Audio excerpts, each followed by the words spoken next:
Right now, the sky above you is empty, ordinary. You never think about it. But for 29 straight years, it was not empty at all. And the men who kept it that way made very sure you would never notice. There was always one American aircraft in the air, not a fighter, not an airliner. It carried no passengers and no cargo. It flew wide, patient, looping orbits over the emptiest part of the country, Nebraska, Kansas, the blank middle of the map. And it did not land. Not really.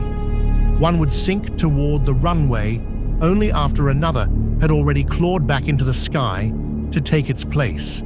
Day and night, weekends, Christmas morning, every single hour for nearly 3 decades.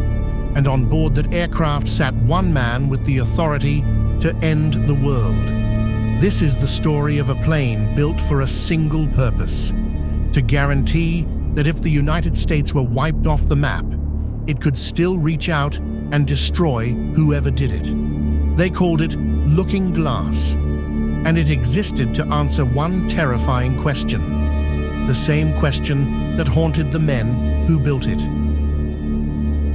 The question was this: what happens if they kill the president before he can give the order? In 1960, that was the nightmare that kept American commanders awake. It even had a cold, clinical name: decapitation. Not the destruction of cities.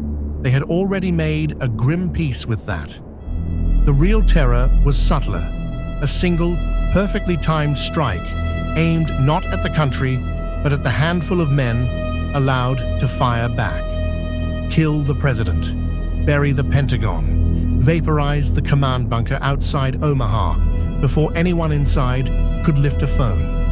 And the most powerful arsenal in human history becomes scrap metal. Thousands of warheads and no one left alive with the authority to launch a single one of them. The Soviets understood this. The Americans knew the Soviets understood it. And inside that hall of mirrors, a merciless logic took hold. Whoever can be beheaded first loses. Deterrence is a bluff that only works if the enemy is absolutely certain you can always strike back. And in 1960, the United States could not make that promise. So they went hunting for a place to hide the trigger, somewhere no bomb could ever reach it. The solution was as elegant as it was disturbing. If a command center on the ground can be found, then it can be destroyed. So don't leave it on the ground. Put it somewhere it can never be pinned down. Put it in the sky. On the 3rd of February 1961, the Strategic Air Command flew the first mission of a program that would not truly end for the next 29 years. A converted jet, stripped of comfort, packed with radios and a battle staff, lifted off from Offutt Air Force Base in Nebraska, climbed to altitude, and began simply to circle. Its name was a mirror held up to the war room below. Looking Glass, because that is precisely what it was, a perfect reflection of the command center on the ground. The same maps, the same secure lines, the same men, the same authority. So that, if the original vanished in a single white flash, its reflection in the sky would not even flinch.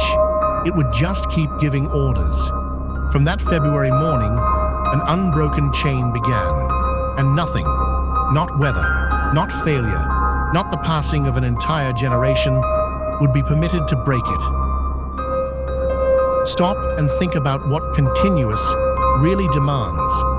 It means that for 29 years, 4 months, and 21 days, there was not one single moment when a Looking Glass aircraft was not airborne, manned, and ready.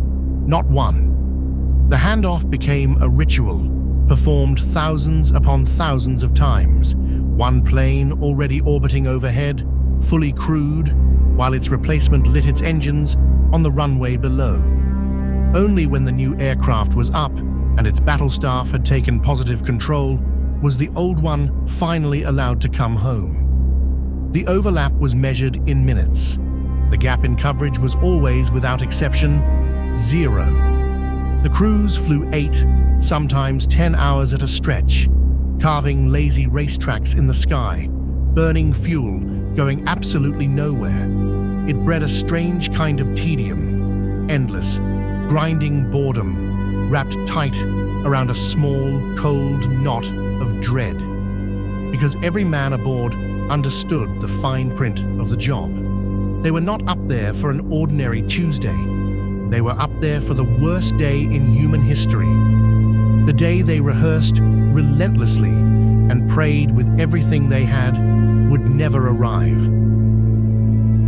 Behind the cockpit, the aircraft became something stranger than a plane. It became a flying nerve center, a war room bolted into a vibrating metal tube 7 miles above the Earth. Crammed into that cabin sat the people who would, if it ever came to it, actually run a nuclear war. Communications officers, intelligence analysts, planners, and at the center of all of them, the one man the entire aircraft was built around, a general, always a general, known as the Airborne Emergency Action Officer. If the ground was gone and the order was authenticated as real, he was the living human being who could release America's nuclear forces from the air. They rehearsed the unthinkable until it turned to muscle memory. Message formats, authentication codes, the flat procedural language engineered to hold a human voice steady while the world came apart on the other end of the radio. And every drill rested on the same unspoken premise, that the cities beneath them might already be gone, and that these few dozen people, strapped into their seats, might be all that remained of the government of the United States. And then, in the late 1960s, they gave Looking Glass a power that changed everything. It stopped being a messenger. It became a hand. The system was called the Airborne Launch Control System. Before it arrived, the plane could pass along a launch order, but the missiles themselves still needed human crews, deep in their underground silos, to physically turn the keys, which exposed the obvious sickening flaw. What if those crews were dead? What if every launch officer across the Great Plains had already been killed, and hundreds of live missiles sat in their silos with no one left to fire them? So they handed the keys to the plane. With the Airborne Launch Control System, an officer orbiting over Nebraska could transmit commands directly to the Minuteman missiles and launch them himself from the air, with not one living soul in any silo. Read that again, slowly.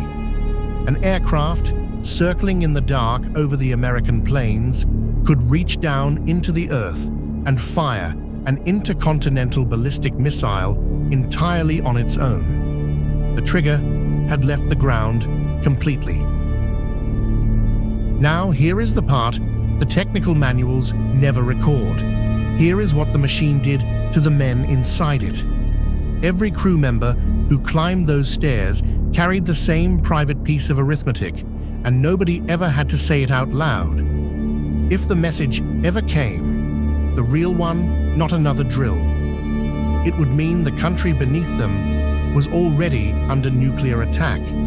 It would mean the bases they flew from, the towns where they slept, the schools where they had dropped their children that very morning were very probably already gone, and their job in that moment was not to save any of it.